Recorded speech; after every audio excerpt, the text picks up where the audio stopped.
Fala pessoal, tudo bem com vocês? Eu espero que sim. Meu nome é Rabi Freitas e eu sou a sua apresentadora aqui do Exatamente Cultural. E hoje é hora de história. Nós estamos estreando mais um quadro junto com Marcelo Perdazzi, onde nós falaremos um pouco sobre como as expressões culturais e artísticas não são apenas valorosas e prazerosas, mas são um instrumento poderoso para a integração. Hoje nós convidamos a Maíra Beatriz, uma psicopedagoga que entende muito do assunto e que trouxe muitas informações valiosas para a gente. Então fica aí, que tá bom demais, gente. Bora lá! Olá, sou Marcelo Perdazzi e no quadro Nossa História de hoje eu trago para você, com um papo maçaroca, um papo super legal, Maíra Beatriz, que é psicopedagoga e idealizadora do projeto Estímulos, Espaço do Desenvolvimento Infantil.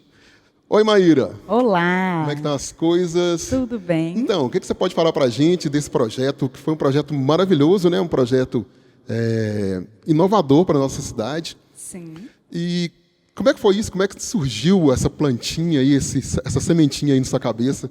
Então, o projeto do Estímulos é algo que eu sonhava desde a formação.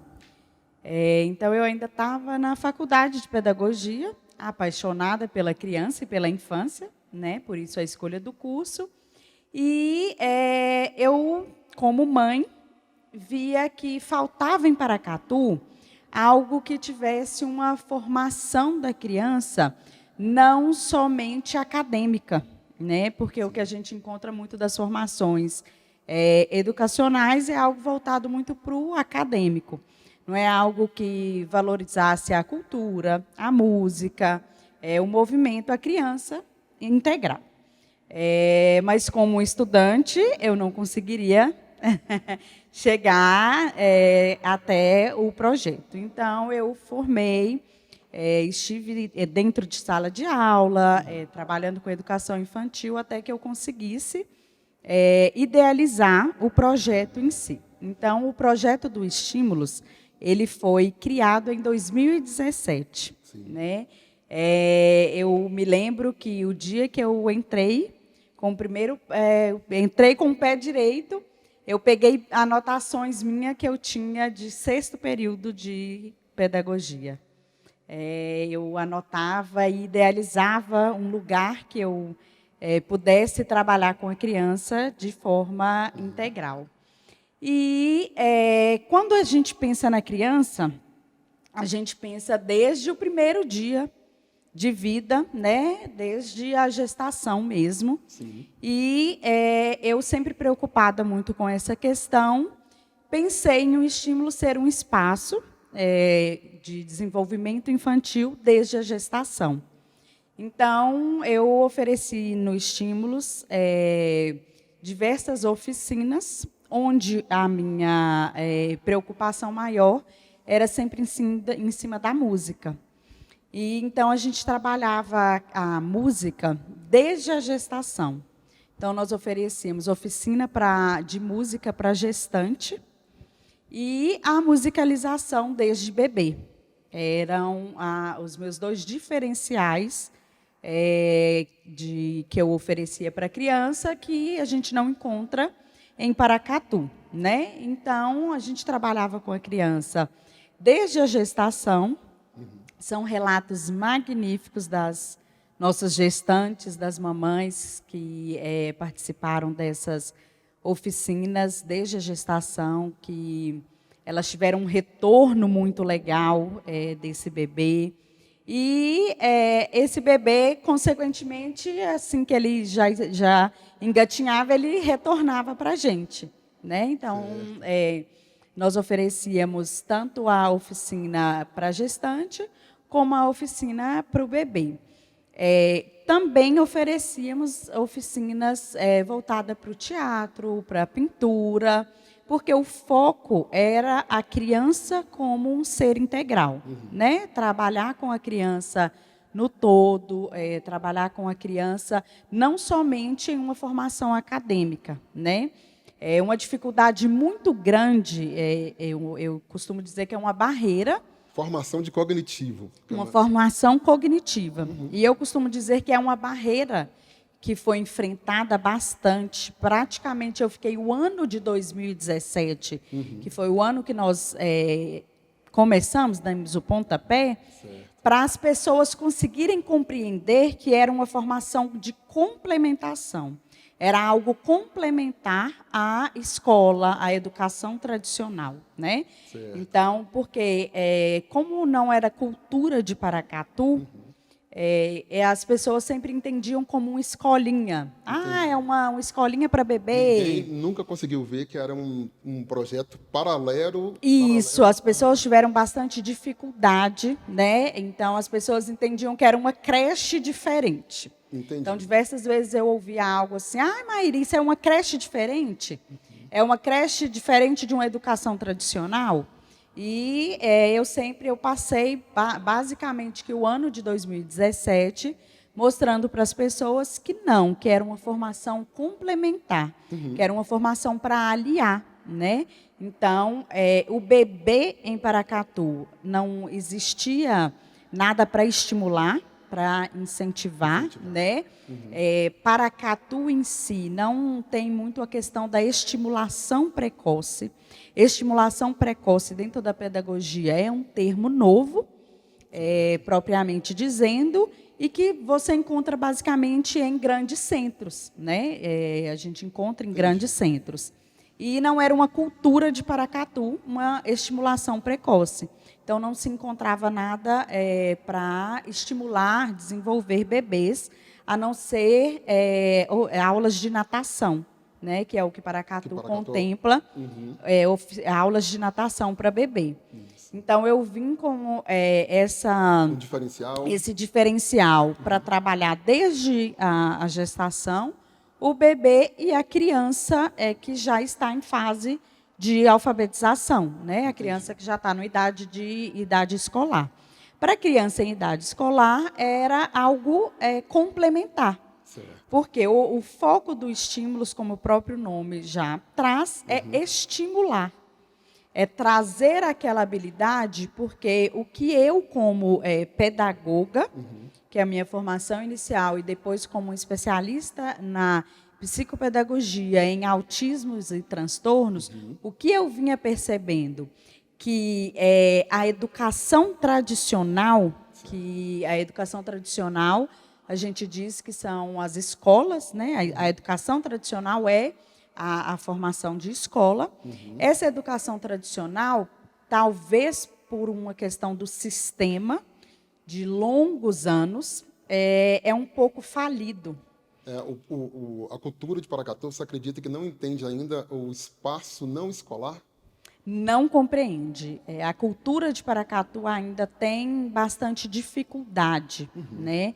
Eu consegui, com os estímulos, plantar uma sementinha mesmo de uma educação onde trabalha com a criança como um todo, onde, através de outras habilidades, a criança vai sendo estimulada. O que nós conseguimos perceber? O que a gente da área da pedagogia, psicopedagogo, a gente consegue perceber. Todos nós temos habilidades enfraquecidas, temos habilidades conquistadas e temos habilidades que a gente ainda está a conquistar. A educação tradicional, ela não permite, ela não possibilita que a criança desenvolva e estimule as habilidades enfraquecidas. São inteligências múltiplas. São inteligências múltiplas. Então, a gente vê a criança, o ser, como ele não é um ser pronto e acabado, né? Ele é um ser em construção. Um ser em construção que tem diversas inteligências e diversas habilidades para serem desenvolvidas. E essa era a visão e a missão dos estímulos. Desenvolver a criança em todas as suas habilidades. Então, eu posso desenvolver a matemática através da música. Eu posso desenvolver a leitura através de uma contação de história, de uma oficina de teatro. Então, essa é a semente, a ideia que o Estímulos plantou. De você perceber a criança como um ser em construção, como um ser de múltiplas inteligências, onde você consegue, através de oficinas fora o padrão da escola tradicional, de desenvolver e estimular. Que nada mais é do que uma forma de gamificação, né? Isso. Direcionar a criança para o aprendizado de uma forma bem descontraída. Com certeza. Talvez se for, a questão do estímulo de uma formação não complementar foi um impacto muito grande, porque a educação não consegue quebrar muitas barreiras, né?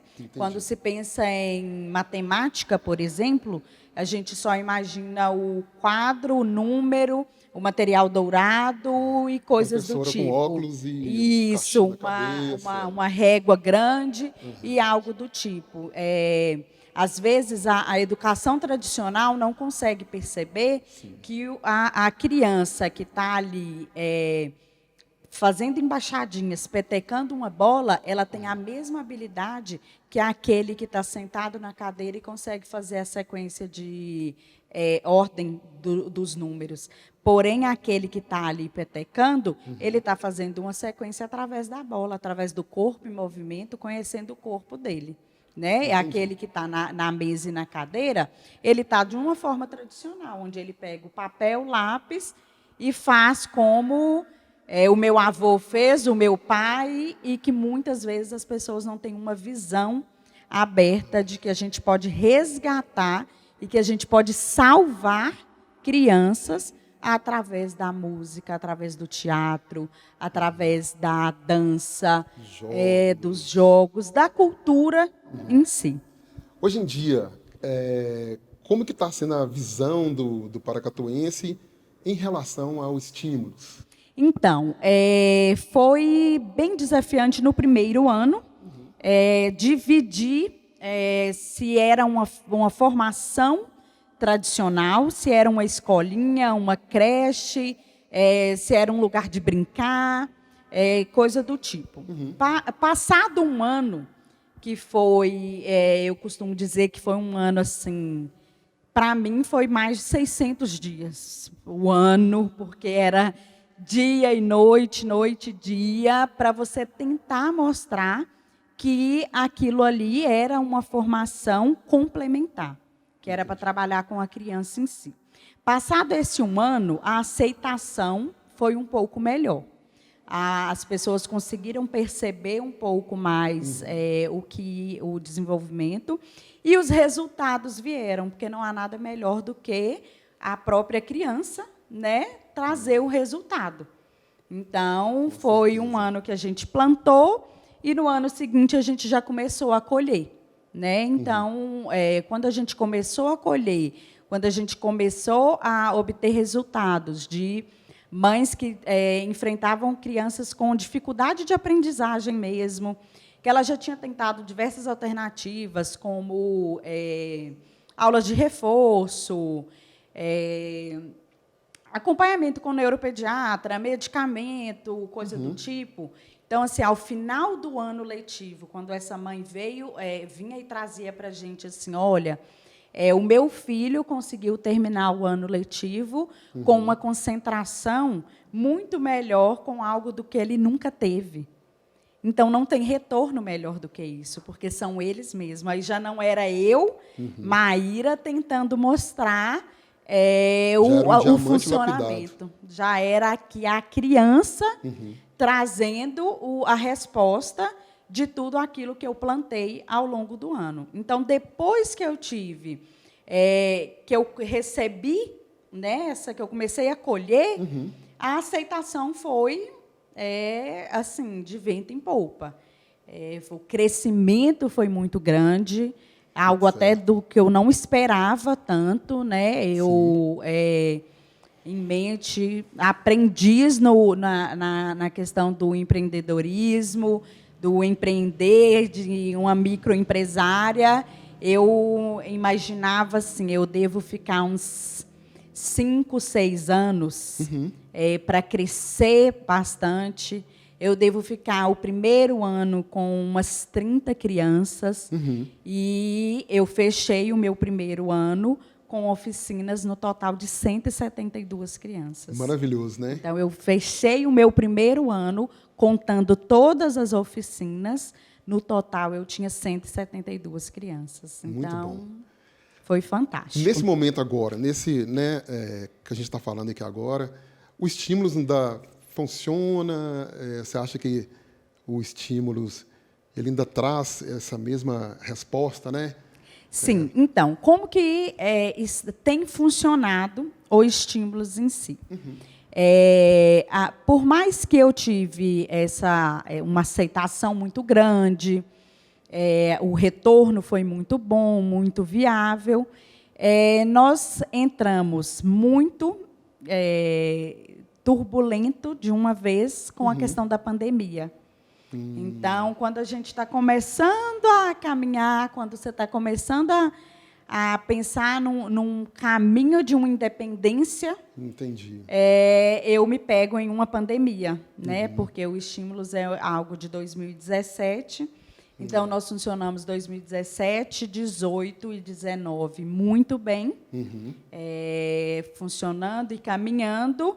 Mas, quando a gente pensa na criança, por exemplo, era um bebê desfraldado, né? Vamos dizer assim. Era uma empresa começando um desmame, começando a criar a sua independência. E, quando nós entramos no ano de 2020, né? Logo no início do ano, a gente foi pego de surpresa com essa questão toda da pandemia. Então, ficou um pouco desafiante em você pensar em ter uma estrutura, né? Porque a estrutura me demandava muitas coisas, porque eu estava com uma ampla diversidade de oficinas, colaboradores, e o espaço físico em si que eu precisava era um espaço físico grande que os gastos eram muito grandes. Então, o que eu tive de alternativa? A princípio, a primeira alternativa foi desistir. Eu vou abrir mão do sonho, vou abrir mão daquilo que eu sempre sonhei e quis, porque não é a hora. Não é agora. Entendi. Mas o retorno das mães foi um pouco desesperador. Maíra, não faz isso. Maíra, eu preciso muito. Então, aquelas mães que estavam precisando, elas deram um retorno meio insatisfatório por não acontecer mais a proposta. Chegou a passar pela sua cabeça de tentar trabalhar com essa criança? Eu não sei se seria possível, né? Nesse nível da infância, né? Trabalhar de forma remota? Remota? Não chegou a passar pela cabeça a questão da forma remota. Porque os anos iniciais, essa primeira infância, né, que a gente entende como a primeira etapa da vida infantil, eles necessitam muito do abstrato junto com o concreto. Entendi. E esse concreto, ele precisa do toque, né? Hoje, a gente pensando, por exemplo, numa educação positiva e uma comunicação não violenta, que são linhas da pedagogia atuais, mas que as pessoas têm ganhado uma visibilidade maior. Você sabe a importância do toque. Então, você trabalhar vê a o social, importância, né? Da relação do social. Então, não seria nenhuma hipótese. As oficinas, de uma forma remota, a gente não ia chegar no objetivo que realmente é proposto. E aí a alternativa foi oferecer para as mães o estímulos em casa. Então, a gente não consegue fazer todas as oficinas, você não consegue oferecer todas as oficinas, mas foi uma adaptação no meio que a gente vive, em que todo mundo teve que adaptar, né? Essa é a nossa realidade desses do último ano e desse que a gente está vivendo. Todo mundo precisou adaptar, né? E aí foi uma adaptação do estímulos em casa. Esses estímulos em casa, hoje nós oferecemos a oficina que se chama Orientando o Voo. O Orientando o Voo é você pegar desde um bebê e orientar mesmo, é o que o próprio nome diz. Orientar para que ele crie asas e voe. Um trabalho bem direcionado, né? Bem direcionado. Então, hoje a gente consegue oferecer a oficina do Orientando o Voo, que a gente faz essas oficinas domiciliar, né? Porque foi o meio mais seguro para as crianças em si, por causa da questão do contato, da aglomeração, do distanciamento. Criança é muito difícil você limitar, um pegar o copo do outro, um pegar o brinquedo do outro. O abraço. O abraço, porque a criança é experimentação, ela é vivência, né? Então, você não pode limitar ela a isso. Então, para que fosse seguro, para que fosse algo realmente seguro, pelas questões que a gente vive hoje da saúde, o único meio era realmente oferecer individual. E aí, para trabalhar as relações, eu costumo sempre fazer, na última semana do mês, que eu estou trabalhando com a criança, certo. a última sexta-feira, a gente faz uma atividade diferente no Orientando o Voo, junto com a família. Aí a gente faz um piquenique. Aí, esse dia, a oficina não acontece só eu e a criança. Então, a oficina traz as funcionárias que geralmente tem em casa, os pais, e aí a gente faz ali uma troca, que é o meio de também estar trabalhando a socialização. Mesmo que em família, é uma socialização um pouco direcionada naquele momento. Certo. Então, hoje, o estímulo funciona nessa proposta, o estímulos em casa. Estímulos em casa, bem direcionado para a criança. Bem direcionado. A aceitação muito boa, muito boa. Limita um pouco mais, né? Porque aí hoje o estímulo sou eu. Então, hoje o estímulo é somente eu. Não tem uma equipe. Isso. Então, eu não consigo atender um número grande de crianças, né? Mas eu não passo uma semana sem uma mãe procurar, sem uma mãe mandar mensagem e procurar. Ai, Maíra, eu fiquei sabendo que você continua com as oficinas do Estímulos em Casa, você consegue? Hoje eu tenho uma listinha de espera de atendimento. Nossa, muito bom. Maíra, e eu estou sabendo aí, né, que tem um outro projeto que você também está trabalhando dentro desse outro projeto, sim, que é uma linha mais ou menos parecida com essa do Estímulos, né? Sim. O que você pode falar para a gente a respeito desse novo projeto? Então, esse novo projeto não sou eu, né, a idealizadora, é uma empresa privada em que eu estou trabalhando, sendo colaboradora do projeto, e é basicamente esse projeto do Estímulos.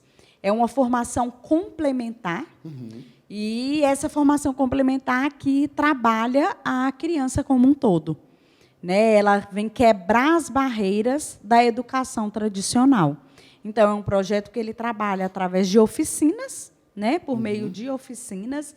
Então, você tem oficinas que dão visibilidade para a cultura maker, né? Que é o faça você mesmo, para trabalhar na criança esse desenvolvimento do faça você mesmo, né? Trabalha o corpo, são oficinas que trabalham o corpo, que trabalha o raciocínio lógico. Então, é um projeto que ele é pautado em oficinas, né? O plano de desenvolvimento dele é dividido em oficinas que estimula e desenvolve a criança e quebra essa educação tradicional, essa educação formal, que é cadeira, lápis, caderno, quadro e um professor. Uma criança atrás da outra. Uma criança atrás da outra, que não te permite correr, brincar, não te permite experimentar, vivenciar, né? Então, assim, é um projeto que acolhe a ideia da criança. A criança ela tem permissão para dar ideia, para trazer a ideia de um jogo, para trazer a ideia de uma brincadeira. E a gente respeita a criança, para que a criança seja ouvida e para que a gente trabalhe na linha dela. Hoje em dia, o professor não é mais o detentor do saber, né? Ele, hoje em dia, ele mais direciona, né? Sim, o professor da atualidade, ele tem que entender que ele é um papel de mediador. Isso. Né? O professor que ele consegue dar um direcionamento bom para a criança, ele tem que ser um professor mediador, porque ele está ali apenas para seguir da orientação, né? Orientar. E mediar mesmo, porque nós dois, dentro de uma sala de aula, eu vou captar matemática, português, de uma maneira totalmente diferente da que você vai captar, entendeu? E nem por isso eu sou pior ou melhor que você e vice-versa. Então, o professor mediador, ele consegue ter essa visão, ele consegue ter essa percepção que cada aluno ali é único, né? Cada aluno traz consigo um processo de ensino-aprendizagem e que basta o professor pegar aquelas habilidades que estão caminhando e deslanchar, e aquela que está enfraquecida, levantar. Levantar. Cada criança, ela reage de uma forma. Tem criança que ela é auditiva, né? Sim. E tem criança que só de observar, ela já absorve, né, toda a informação. Nós temos, como eu falei anteriormente, sobre a questão da pedagogia da comunicação não violenta, né? E da pedagogia das emoções. São linhas da pedagogia, né, que são recentes, são novas. Novas, assim dizendo, já são. A gente tem literaturas bastante antigas, porém vem tomando uma visibilidade grande na atualidade, né?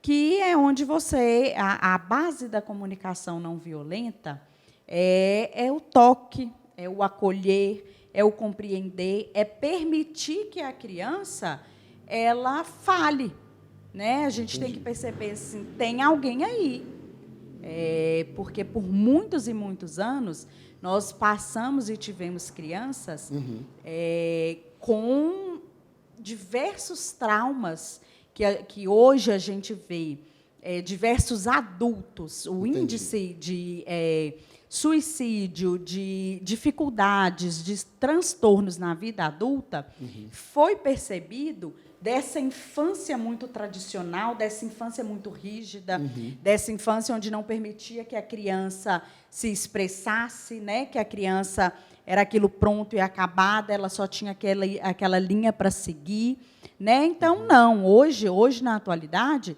você trabalha com a criança a questão de que ela está aqui, que ela pode ser ouvida.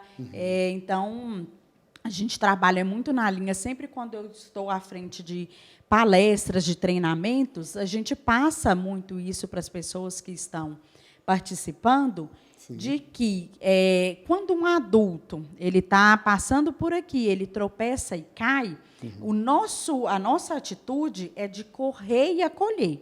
E a gente já logo pergunta, você precisa de ajuda? Cuidado, vamos levantar. A gente corre ali e dá a mão.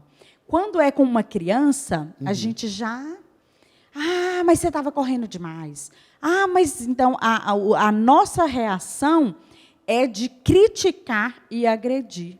E não, hoje a gente trabalha com a educação positiva, a comunicação não violenta, a pedagogia das emoções, em dizer para a criança, a linha que a gente trabalha é converse com a sua criança como a pessoa mais importante que você tem na sua vida. Converse com ela, às vezes a gente brinca para os pais conversarem com a criança e terem a atenção e o cuidado que eles têm com os amigos, com um grupo de amigos, né? Porque a criança precisa daquela mesma atenção, a criança tem voz, a criança sabe dizer, e são esses registros, essas aceitações da educação positiva, da comunicação não violenta, que vem diminuindo muito o caso de agressões infantis, de abusos, porque a criança vai percebendo que ela pode dizer, que ela tem voz que se acontecer algo com ela que ela não gostou, ela tem a quem ela correr e falar e ser ouvida. E que isso não era algo que acontecia na época dos meus pais, talvez até na minha época de infância, né? E olha que eu não sou tão velha, mas é algo que talvez até na minha época de infância não era tão falado, né? A criança não tinha tanta voz. E Maíra, a respeito do autismo, né? Que aqui em Paracatu é uma coisa meio que velada. Uhum. O que você tem para falar para a gente a respeito do autismo? O que você sabe a respeito, né, dessa questão aí do autismo? Você pode falar um pouco para a gente sobre isso? Posso sim. Então, em Paracatu, não existia muitos casos até poucos anos atrás.